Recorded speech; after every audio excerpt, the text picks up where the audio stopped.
오늘 누가복음에 있는 말씀으로 좋은 편을 택하고 거기에 집중하라 하는 말씀으로 여러분들과 함께 나누려고 합니다. 저희 아버님은 한 교회를 목회하는 목회자이셨고 한국 교회에 3,000교회 이상을 이렇게 다니시면서 부흥회를 인도하신 부흥 강사이기도 하셨습니다. 외향적으로도 굉장히 멋스러운 분으로 저를 보면서는 저희 아버지를 이렇게 추측할 수 없을 정도로 굉장히 키도 크시고 또 잘생기셨습니다. 목회를 하시는 동안에 교회 성도 중에서 정말 가난한 아마 그분이 가장 어려운 분이고 힘든 분이셨을 거예요. 그리고 몸에 장애를 가지신 권사님이 한 분 계셨습니다. 그분이 저 도봉동에서 의정부로 넘어가는 그 끝자락에 옛날에 거기에 그 철거민 초루 같은 그냥 이렇게 지금 보면 화장실 비슷하게 생긴 그런 조그만 이런 집들을 많이 이렇게 철거민처럼 거기에 마을이 형성되어 있었는데 거기 사시는 분이었어요. 나중에 저희 아버님이 세상을 떠나시고 난 이후에 제가 그곳에 갔을 때 그곳에서 그 권사님이 하신 얘기를 들은 얘기 중에 당시에 저희 아버님이 목회하시던 교회는 서대문에 있었습니다. 근데 그분이 그 도봉동 끝에서부터 서대문까지 버스를 몇 번 갈아타고 이렇게 한참을 걸려서 주일날 교회에 오시곤 했는데 이 권사님은 이국의 전쟁통에 이렇게 내려오시면서 어떤 일이었는지는 모르겠지만 하여튼 이 대퇴부에 다리를 아주 깊숙하게 이렇게 잘리셔가지고 한쪽을 의족을 하시면서 이렇게 다니시는, 그리고 아무도 일가 친척이 없고 그래서 누구의 집에서 이렇게 밥을 해주고 하시면서 사셨는데 그 도봉동 거기에서 철거민 촌 같은 데서 살면서 당시에 이제 공장에 다니는 아가씨들이 그 주변에 이렇게 살았는데 그들을 좀 어머니처럼 돌보시고 또 그들을 데리고 교회로 이렇게 오시곤 했습니다. 근데 저희 아버님이 이렇게 신방을 간혹 이렇게 신방을 거기에 가시면 예배를 드리고 난 이후에 이렇게 조금 뭔가 이렇게 먹을 것을 대접하고 나면은 이런저런 얘기를 하다가 세상에서 자기는 여기가 제일 편하다고 그렇게 얘기를 하시면서 머리를 댈 베개 같은 걸 하나 달라고 해가지고 거기서 1시간쯤 그렇게 주무시고 가셨다는 거예요. 저희 아버님의 외양의 모습과는 전혀 매치가 안 되는, 저희 아버님은 지금까지 이렇게 다니셔도 전혀 밀리지 않을 만큼 멋쟁이기도 하고 깔끔하신 분이에요. 근데 그 권사님의 집은 정말 가만히를 들치고 들어가는 그런 곳이었습니다. 아마 저희 아버님이 하시던 서대문에 있는 교회 교인들 중에는 아무도 그런 저희 아버님의 모습을 상상도 못 하실 거예요. 근데 아버님이 떠나고 난 이후에 그 권사님 집에 갔을 때 그 권사님이 자기가 얼마나 저희 아버님에게 사랑을 입었는지 온 교인들이 다 자기를 이렇게 이상한 사람으로 생각을 하고, 왜냐하면 처음에 예수 믿을 때 담배도 피시고 또 이렇게 때때로 술도 마시고 그러면서 하여튼 그런 데다가 한쪽은 또 이렇게 다리도 없으시고 여러 가지로 하여튼 그랬는데도 불구하고 그렇게 저희 아버님이 그분을 가깝게 하시고 정말 가족처럼 그렇게 대하고 많은 사랑을 자기가 입었다고 그러면서 그런 얘기를 하시면서 우는 것을 봤습니다. 아마 저는 어느 정도는 조금 이해를 할 수 있을 것 같습니다. 제가 목회자로 살아가니까 아버님이 거기 가서 왜 그렇게 편안해 하셨는지 하는 것에 대한 교인들 중에 가장 가난하고 낮은 집을 찾아갔을 때 모두가 다 자기를 드러내고 조금이라도 더 어떻게 체면이라든지 뭐 이런 것을 하면서 사는 세상에서 아마도 어쩌면 굉장히 정말 편안한 마음으로 그렇게 하시지 않았나 이런 생각이 듭니다. 여러분들은 그렇게 누군가 여러분의 인생에 정말 찾아가면 어느 때든지 편안하게 몸과 마음의 쉼을 가질 수 있을 정말 1시간이지만 그렇게 짧은 시간이라도 정말 편안하고 생각하고 그런 곳이 여러분은 있습니까? 해외에 살아가면서 이런 것들은 점점 더 힘들어지고 그런 사람과의 관계는 점점 더 없어지는 그런 시대를 우리가 살아갑니다. 언젠가 오랜 시간 파리에서 살던 어떤 분 식당을 하시는 분이었는데 그분이 그런 얘기를 하는 거예요. 자기가 막상 어디에 나가면 만날 사람이 없는 게 아니라 전화 한 통을 누군가에게 할 만한 사람이 없다는 거예요. 그런 굉장히 슬픈 탄식을 하는 것을 들은 적이 있습니다. 저희 교회 식당을 하시는 분들이 여러분들 계세요. 안수 집사님들도 몇 분 식당을 하시고 그래서 제가 어느 때든지 이렇게 가면 다 최선을 다해서 잘해 주시죠. 근데 사실은 그 전에 제가 조금 이렇게 편하게 생각을 하고 거기 가서 밥이나 먹을까? 뭐 거기가 제가 보기엔 제일 잘한다고 생각하진 않아요. 그런데 어쨌든 그냥 밥이나 먹을까? 그러면서 편안하게 생각하는 식당이 신정 식당이라고 하는 곳이었어요. 거기에 정락환 집사님이 나이가 저랑 비슷해서 친구처럼 생각을 하고 제가 아마 이렇게 자주 갔던 것 같아요. 근데 그동안 그것을 가지 못했어요. 왜냐하면 어쨌든 뭐 문제가 있어가지고 못 갔는데 다시 가도 될 것 같은 시간이 왔어요. 그래서 굉장히 기분이 좋아졌습니다. 오늘 우리가 읽은 이 말씀은 예수님이 예루살렘 근처에서 사역을 할 때 그냥 편안하게 이렇게 가서 머물 수 있는 굉장히 친근하게 생각하는 가정이었어요. 베단이라고 하는 동네는 예루살렘 동쪽의 감람산을 좀 지나서 한 3km 정도 예루살렘으로부터 3km 정도 떨어진 동네인데 굉장히 가난한 사람들이 모여 살고 또 병든 사람들이 모여 살던 곳이었어요. 성경에 그 동네에서 살던 두 가족을 대표적으로 얘기하고 있는데 하나는 나병 환자 시몬의 집이고 또 한 집이 마르다와 마리아 그리고 나사로의 집이었던 그 집입니다. 정말 그 동네가 얼마나 그 가난한 사람들 또 병든 사람들이 모여 사는 동네이기는 하지만 그래도 거기에 있는 이 마르다의 가정은 주님이 굉장히 친근하게 생각하시고 편하게 생각하셔서 이렇게 늘 오며 가며 들리는 그런 가정입니다. 그래서 주님이 마지막 생애의 시간, 마지막 일주일을 보낼 때에도 낮에는 예루살렘 성에 들어가 계셨지만 밤에는 다시 이 베다니로 나와서 아마도 이 마르다의 집에 머물곤 하셨던 것 같습니다. 죽은 나사로를 살리신 일도 이 동네 이 집에서 있었던 일이고 예수님에게 마리아가 향유를 부은 것도 이곳입니다. 별장은 아니지만 예수님에게 안식처와 같았고 부유한 집은 아니지만 굉장히 편안한 집이었습니다. 무엇보다 그들 마르다나 마리아 나사로를 주님이 깊이 사랑하셨죠. 그들도 물론 주님을 사랑하고 잘 따랐습니다. 예수님이 근처로 지날 때는 민폐를 걱정하지 않고 편안하게 들릴 수 있는 가정으로 최고의 대접을 원하시진 않았지만 그들은 늘 마음을 다해서 정성을 다해서 주님을 영접했습니다.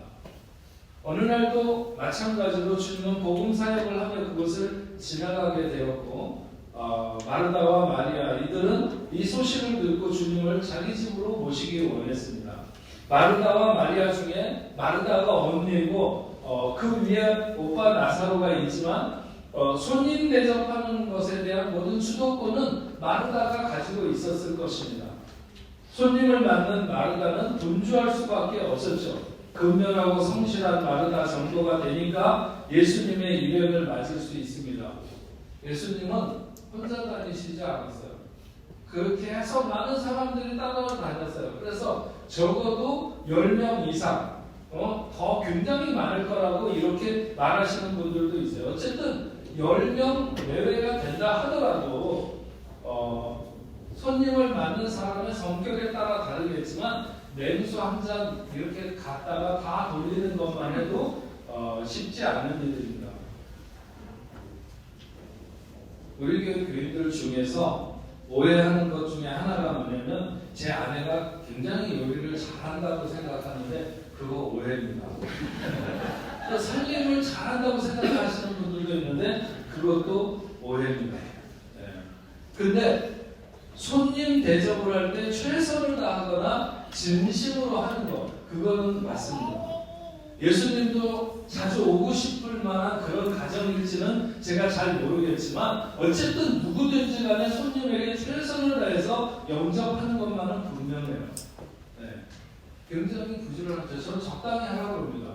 적당히 해야 사람들이 그렇게 왔다 갔다 잘 하지 않겠냐. 그런데 저희 집 사람 같은 사람들의 특징은 어리석은 자는 게으르게 살고 게으른 자는 어리석게 된다. 이런 신념이 굉장히 강해요. 그래서 어쨌든 누구 하나 온다고 하면 그냥 온 집을 다 뒤지고 다닙니다. 근데 이 마리아의 특성이 조금 닮았어요. 말로만 주님을 사랑하는 게 아니라 그의 삶을 통해서 사랑을 입증하는 그런 여인이었죠. 마르다는 성격이 활발하면서도 매우 성실한 타입입니다. 잘 대접해야 된다고 하는 이런 책임감이 강한, 그래서 이리저리 왔다 갔다 하면서 음식을 장만하느라 굉장히 바빴습니다. 그런데 그렇게 마르다가 바쁘게 움직이고 있을 때 마리아는 예수님이 앉으신 그 앞에 말씀을 듣고 앉아 있는 거예요. 마르다의 입장에서 자기 여동생인 마리아가 그렇게 한가하게 예수님의 말씀을 듣고 있을 시간이 아니라고 생각하고 눈치를 주면서 빨리 와서 나를 도와라 이렇게 했을 것입니다. 그런데도 이 마리아가 쳐다보지도 않고 주님에게만 집중해 있자 드디어는 마르다가 주님에게 가서 말을 한 것이죠.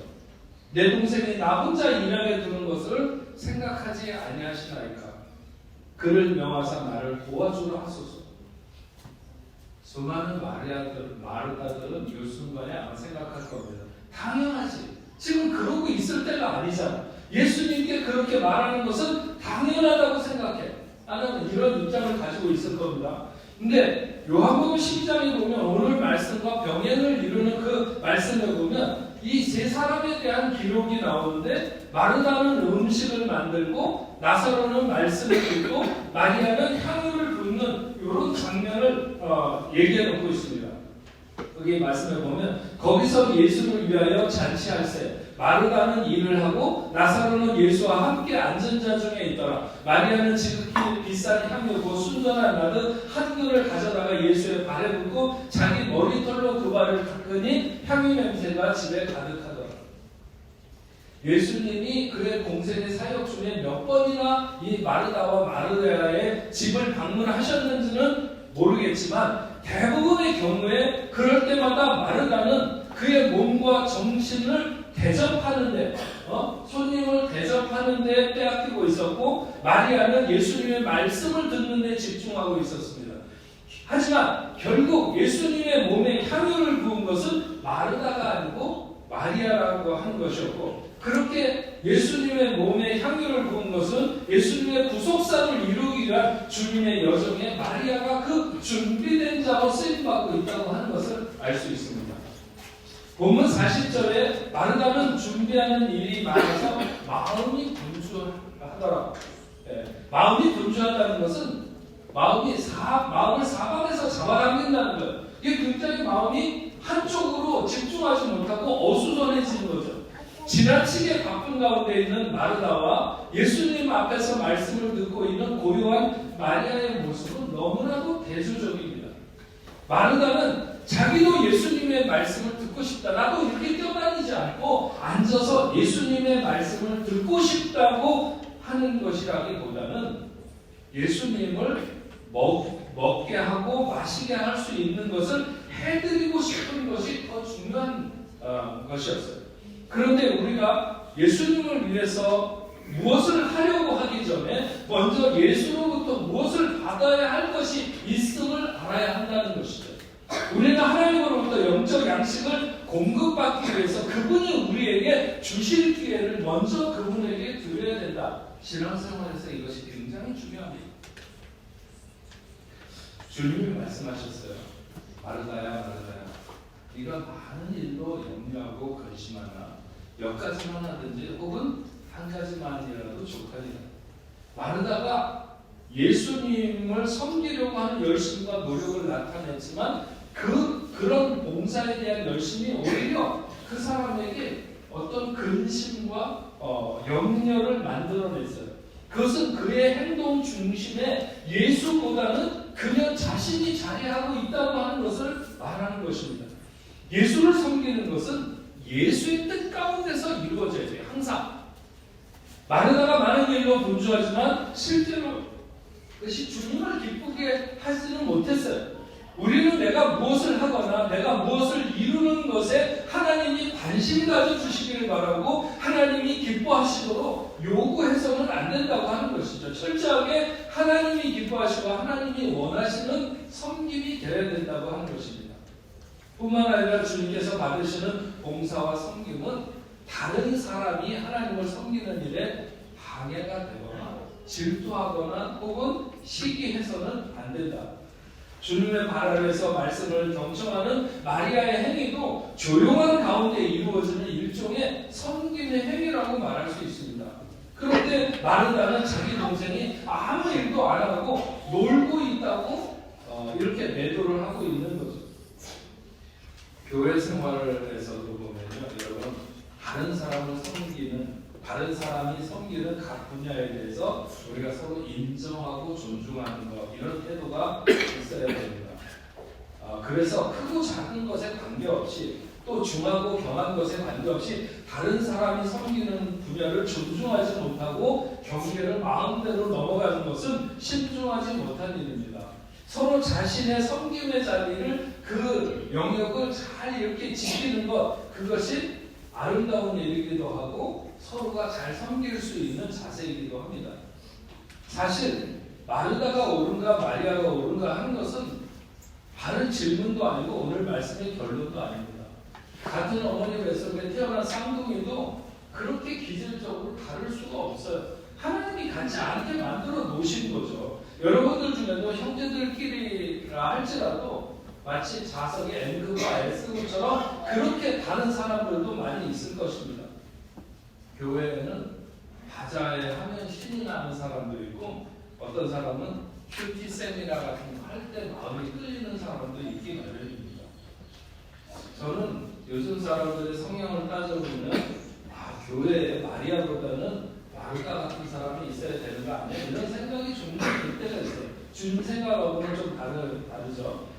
아이들이 밖에 나가서 점점 운동을 안 하려고 하는 성향이 있잖아요. 그래서 뭐 게임이라든지 늘 앉아서 이런 것만 하려고 하는 것과 비슷하게 교회 안에서도 뭔가 몸을 움직여서 실제적으로 움직이는 봉사하는 것보다는 가만히 앉아서 배우거나 아니면 가르치거나 뭐 이런 쪽에 더 많은 선호가 있습니다. 그러다 보니까 교회에서 꼭 하기는 해야 되는데 제일 안 되는 게 뭐냐면 간식 봉사 같은 거예요. 간식 봉사. 어느 정도 시스템이 잘 갖춰 있어서 뭐 점심을 하거나 이런 교회들은 괜찮겠으나 그런 것이 잘 안 되는 교회 목사들은 이 간식 문제를 제일 힘들어요. 어떻게 이걸 해결해야 하면 좋을까? 그래서 어디서 마르다 한 10명만 데려왔으면 좋겠다. 이게 모든 목사들의 이 생각이에요. 어디에 그런 사람들 왔을까?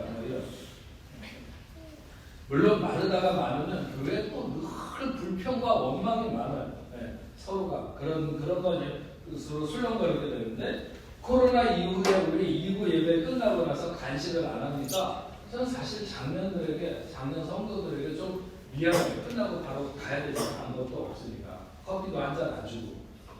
그렇지만 미안하기는 한데 한편으로는 투덜거리는 이 마르다의 불평 이게 없어서 너무 좋기도 해요. 그래서 계속 하지 말까 뭐 이런 생각을 들고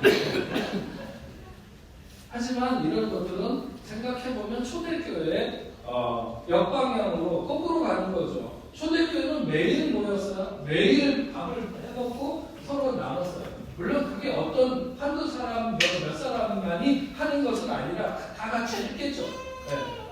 예수님께서 마르다에게 너는 왜 쓸데없는 짓을 하니 이렇게 약간 치고 계신 것은 아닙니다. 오히려 주님의 그 말씀하시는 의도를 보면 너의 수고를 잘한다. 얼마나 네가 잘하고 싶어하고 그래서 이것저것 여러 가지를 하려고 하는 것도 잘한다. 하지만 꼭 그렇게까지 다 하지 않아도 된다. 그냥 분주한 마음을 내려놓고 힘 받는 데까지만 해. 네. 거기까지만 해도 충분해. 마리아를 봐라. 쟤는 나중에 짜장면 시켜 먹더라도 일단 주님, 너 우선 말씀을 듣는 것을 더 중요하게 생각하지 않니? 그러니까 말씀 앞에서는 저런 자세 괜찮아. 저런 자세가 좋아. 그러니 마르다야, 너도 뭔가 너무 대접하려고 하는 것에 마음 쏟지 말고 와서 가까이 와서 네 이야기를 들어. 예수님의 말씀의 요지는 이를테면 이런 것입니다. 마르다가 예수님에게 책망받아야 될 부분이 있다면 섬김과 열심을 책망받는 것이 아니라 불평과 원망으로 넘어가는 순간입니다. 불평과 원망으로 넘어가는 순간. 섬김과 봉사에 죄가 끼어들 수 있는 여지가 거기서 생기기 때문에 그렇습니다. 기질적으로 확실히 다르기는 하지만 나사로가 죽었을 때 예수님이 그것을 찾았을 때 보면 마르다의 신앙 고백으로 보면 그의 신앙이 그렇게 형편없지 않아요. 예, 그는 섬김도 좋고 믿음도 좋은 사람이에요. 마르다는 틀림없이 그런 사람입니다. 하지만 죄의 틈을 내어줄 여지가 너무 많다고 하는 것입니다. 하나님 앞에 서서 살아가되 좀 더 말씀에 집중하지 않는 사람들에게 많이 나타나는 현상이 바로 그런 거죠.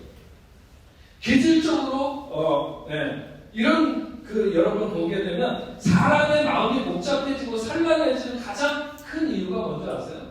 그것은 우선순위가 안 정해진, 하나님 앞에서 우선순위가 안 정해진 사람이 그렇게 마음이 많은 것을 하려고 자꾸 산란해지는 거예요. 섬김은 성경에서 많이 가르치고 있고 권하는 굉장히 아름다운 일입니다. 로마서 12장 13절에 성도에 쓸 것을 공급하고 손대접하기를 힘쓰라고 말했고, 히브리서 13장 2절은 손님 대접하기를 잊지 말라고 하셨고, 베드로전서 4장 9절에서는 서로 대접하기를 원망 없이 하라고 했습니다.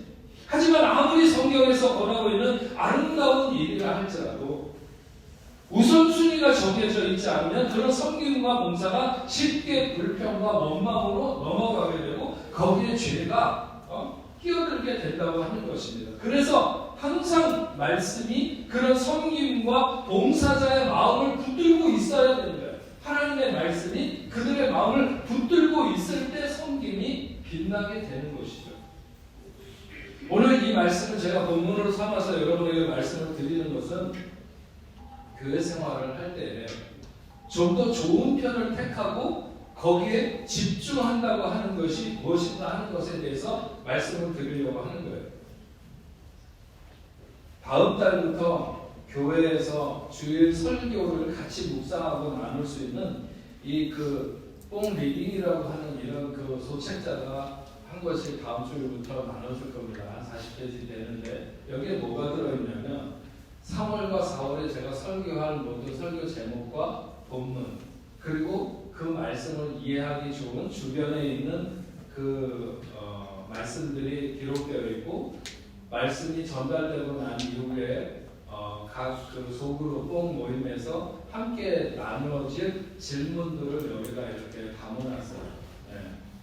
그래서 이것을 가지고 뽕 패밀리에서 리더들이 함께 이렇게 시구들과 나누거나 청년부 씨앗장들을 통해서 말씀을 나눌 수 있는 교재를 저희가 만들었어요. 3월에는 고린도전서의 앞부분, 그리고 4월에는 요나서, 구약성경 요나서의 앞부분에 대해서 말씀을 이렇게 나누게 되는데, 어떻게 하면 전 교인들이 주일날 이렇게 하나님의 말씀을 듣고 난 이후에 그랬구나, 아니면 오늘 말씀 좋다, 아니면 그리고 그냥 끝나는 것이 아니라 그 말씀에 따라서 오늘 말씀을 듣고 내가 무엇을 결단해야 하고 어떻게 살아가야 하는가, 그런 어떤 실천으로까지 말씀이 옮겨지는 그런 삶이 될 수 있을까?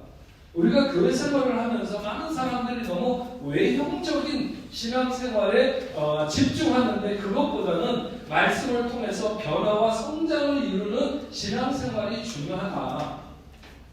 그래서 그런 고민을 안고 그런 시간들, 그렇게 소그룹이 그렇게 나눌 수 있는 시간, 그럴 수 있는 장소, 뭐 이런 것들을 어떻게 하면 교회가 조금 더 여러분들에게 제공할 수 있을까? 일부 같은 일부 예배는 끝나고 난 다음에 시간이 좀 많고 공간도 있어요. 점점 더 이렇게 할 수 있는. 근데 여기는 그렇게 안 돼서 그 교회 앞에 있는 카페도 물어보고 있고요. 저 교회 뒤로 가면 빵집도 물어보고 있고 어떻게 해서든지 장소와 시간을 좀 확보해가지고 여러분들이 함께 모여서 주일날 말씀을 듣고 예배 끝난 다음에 좀 그런 나눔과 결과를 통해서 일주일 동안 그렇게 살아가기를 애쓰는 그런 신앙생활이 됐으면 좋겠다. 이렇게 되면 우리가 무엇을 하든지 그렇게 쉽게 죄에 넘어지거나 죄가 끼어들 수 있는 요소가 생기지 않는다고 하는 것이죠. 말씀을 붙들고 살지 않는 사람들, 아무리 교회를 오래 다녔어도 말씀을 되새김질하지 않는 사람은 어떤 상황을 만나게 되면 그 상황이 조금 더 심하냐 그렇지 않느냐 뿐이지 그런 상황을 만나게 되면 쉽게 불평하고 원망하는 생활로 넘어가게 된다는 것입니다. 좋은 일을 하려고 하고 거룩한 일을 하려고 하면서도 왜 불평과 원망의 포로가 될까요?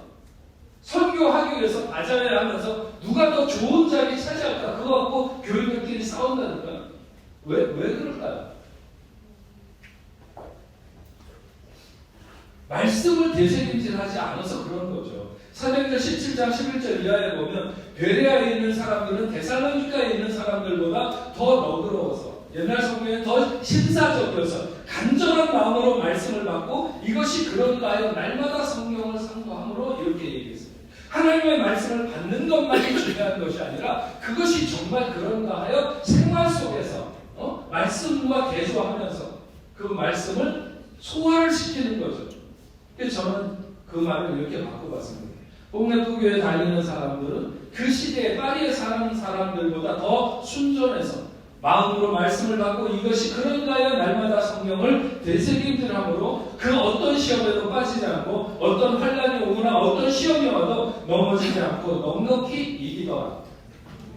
그런 삶을 소망합니다. 여러분들이 그렇게 되기를 바랍니다.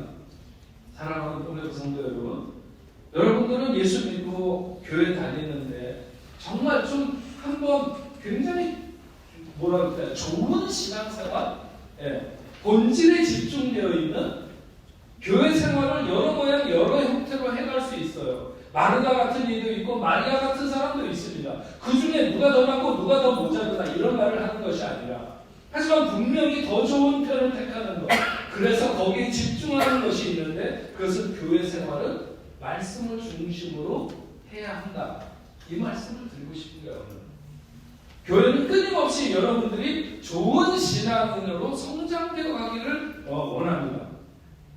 모든 사역의 초점은 주님의 말씀을 좀 더 가까이 하고 그 말씀을 중심에 두고 살 수 있도록 하는 것이 목표입니다. 그래서 저는 여러분들이 교회 생활하면서 각 분야에서 성가대도 좋고 중고등부도 좋고 아니면 주일학교도 좋고 다 봉사하는 또 그런 것뿐만 아니라 여러 곳에서 봉사하는 것 다 귀하게 여깁니다. 하지만 여러분 말씀이 충만하지 않은 상태에서 그 봉사와 섬김을 해나가는 것은 결국 멀지 않아서 기름 떨어지는 자동차처럼 멈추게 될 거예요. 그리고 그 멈추게 될 때는 많은 부작용을 낳게 될 거예요. 예수님은 마리아가 좋은 편을 택했다고 했어요. 그것은 엄청 그렇게 막 마리아가 잘했다고 막 한다기보다는 인간적으로 우리가 좀 더 이기적으로 보일 만큼 마르다가 볼 때는 마리아가 제가 지금 저기서 저러고 있으면 안 되는데 이런 생각이 들 만큼 약간은 이기적으로 보일 만큼 우리가 말씀을 사모하고 말씀을 붙들고 말씀에서 승부를 보는 여러분들이 되시면 좋겠습니다. 멀지 않은 시간에 제가 분명히 다음번이나 그 다음번쯤에는 이거 만들 때 중고등부용도 만들어가지고 중고등부도 같이 이렇게 좀 말씀으로 같이 나눌 수 있도록 그렇게 하겠습니다.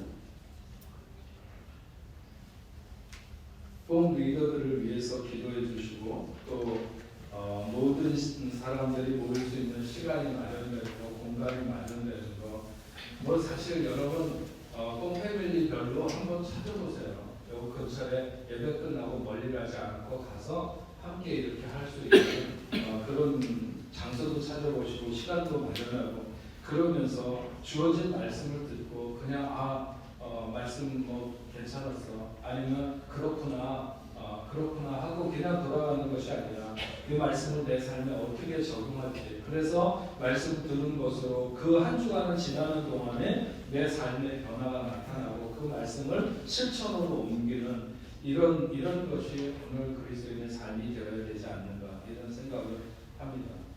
여러분 각자 마음의 준비를 잘해서 교회 생활을 하고 신앙생활을 할 때 가장 우선순위의 말씀을 두는 그런 여러분 되시기 바라고, 이것이 바로 교회 생활에 있어서 좋은 편을 택하는 것이고 거기에 집중하는 것이라고 믿습니다. 여러분들 그런 신앙생활이 되기를 주님으로 축원합니다. 우리 같이 찬양하겠습니다. 이 세상을 살아가는 동안에 나의 힘을 의지할 수 없으니 기도하고 낙심하지 말 것은 주께서 참 소망이 되십니다. 하나님의 도움이 나의 비전이 되고 예수님의 성품이 나의 인격이 되고 성령님의 권능이 나의 능력 되기를 원하고 바라고 기도합니다. 우리 같이 찬양하면서 오늘 말씀을 다시 한번 나가겠습니다. 기도하고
마리아가 잘못된 것도 아니고, 하지만 그러나 우리가 항상 하나님 앞에서 정말 말씀을 중심에 두고 말씀이 나의 삶을 붙들고 내가 가는 길을 비추고 하는 이런 삶을 살아가는지 오늘 다시 한번 돌아보게 하시고, 다시 한번 저희들 돌아와서 하나님의 말씀 앞에, 주님 앞에 주의 음성을 듣는 그것을 가장 좋은 것으로 택할 수 있는 하나님의 귀한 자녀들 될 수 있도록 주여 도와주시고, 그 말씀을 따라 살아가게 하여 주시옵소서. 그 이후에 우리가 섬김도 또 봉사도 정말 우리의 소원을 따라서 말씀이 우리를 그렇게 밀어내게 될 때는 거기에 어떤 부작용도 없고 오히려 더 그것이 기쁨이 되고 은혜가 되고 복이 되는 줄로 믿습니다.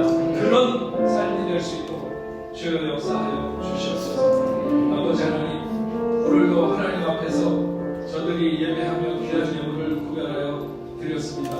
아버지 하나님, 11조로 감사예물로 성경으로 주일용으로 또 목적응금을 또 하나님 앞에 드렸사오니, 하나님 저들이 살아가는 삶의 현장에 동행하시고 그 어떤 형편에 있든지 하나님이 잘 아시는 줄로 믿사오니 주님 두려워하지 않게 하여 주옵소서. 저들의 사업, 저들의 가정, 저들의 직장생활, 저들이 하는 모든 일 학업에 하나님 함께하여 주시옵시고, 주님 동행함으로 넉넉히 모든 곳에서 도우시는 하나님의 손길을 누리는 귀한 자녀들 다 될 수 있도록 주여 도와주시옵소서. 우리는 당장 눈앞에 필요한 것만을 구하느라고 애를 쓰지만 하나님께서 늘 우리에게 유익한 것으로 역사하시는 줄로 믿습니다. 참아서 인내하고 기다려야 될 때는 주님을 바라보며 기다릴 줄 아는 저희들이 될 수 있도록 주여 도와주시옵시고, 우리가 희생이 필요하다면 넉넉히 희생할 수 있는 저희들 될 수 있도록 주여 도와주시옵소서. 하나님의 놀라운 은혜 가운데 살아가는 저희들 되게 하여 주옵소서. 오늘은 2월의 설교 주일입니다. 아버지 하나님, 우리가 함께 협력하고 있는 저 아프리카, 중동 그리고 유럽 땅에 있는 아버지 하나님 선교지들마다 하나님 함께하여 주시옵시고, 그 선교사님들을 주의 능력의 손으로 붙들어 주옵소서. 어려운 환경 속에도 낙심하지 아니하고 오늘도 하나님의 나라를 세워가는 저들에게 우리가 기도로 물질로 함께 협력할 수 있도록 인도하여 주옵소서. 질병으로 인하여 고통받는 하나님의 자녀들이 있습니다. 아버지 하나님, 어떤 연약함인지 알 수 없지만 그러나 주님이 잘하시는 줄로 믿습니다. 아버지 하나님, 영육간에 아버지 하나님 치료의 역사로 하나님 함께하여 주셔서 예수의 그 피 묻은 손으로 어루만져 주시옵시고, 치료하는 검손으로 저들을 비추시다 모든 질병이 물러가게 하시고 귀신의 역사가 떠나가게 하시고 깨끗해지는 귀한 역사 있도록 주님 도와주시옵소서. 내가 원하노니 내 믿음대로 될지어다, 내가 원하노니 깨끗함을 받을지어다. 주님 말씀하시는 귀한 역사가 이 시간 당신의 사랑하는 자녀들에게 나타날 수 있도록 인도하여 주시옵소서. 아버지 하나님, 오늘 예배 자리에 함께 나온 우리 성도님들, 당신의 사랑하는 귀한들 이의모, 아버지 하나님 장준영, 강승주, 고다연, 아버지 하나님 귀한 자녀들 하나님 함께하여 주시옵시고, 아버지 하나님 특별히 황서영, 아버지 하나님 사랑하는 귀한 자녀를 위해서 특별히 기도합니다. 아버지 하나님, 그의 그 연약함을 하나님이 아시는 줄로 믿습니다. 인생이 의사가 죽을 것이라고 해서 죽는 것이 아니고 또 누가 산다고 해서 사는 것이 아니라 우리의 생명은 하나님의 손에 있는 것을 압니다. 아버지 하나님, 황서영 당신의 사랑하는 귀한 자녀에게 이 시간 함께하여 주시옵소서. 하늘의 놀라운 능력으로 어루만져 주시옵소서. 아버지 하나님, 그의 마음에 먼저 함께하여 주시옵시고, 또 아버지 하나님 연약한 부분에 함께하여 주셔서 예수의 이름으로 명하시다 모든 질병이 물러가고 깨끗해지는 귀한 역사가 있도록 주님 인도하여 주시옵소서. 주님 치료하여 주시옵소서. 어루만져 주시옵소서. 오늘 하나님 앞에 나와 예배하고 돌아가는 당신의 사랑하는 자녀들 동행하여 주시옵시고, 아버지 하나님, 세상에 살아갈 때 날아가는 노래 하늘도 저들의 머리를 상하게 하는 일이 없도록 하나님 인도하시고 보호하여 주옵소서. 이제는 우리 주 예수 그리스도의 은혜와 하나님 아버지의 크신 사랑과 성령님의 강한 감동으로 교통하시니 오늘 하나님 앞에 나와 예배하는 당신의 사랑하는 자녀들과 저들의 가정과 직장과 기분 고국에 세계 만방의 표적 복음을 전하는 모든 선교사들과 사역지 위에 이제로부터 영원으로 함께 있을지어다. 아멘.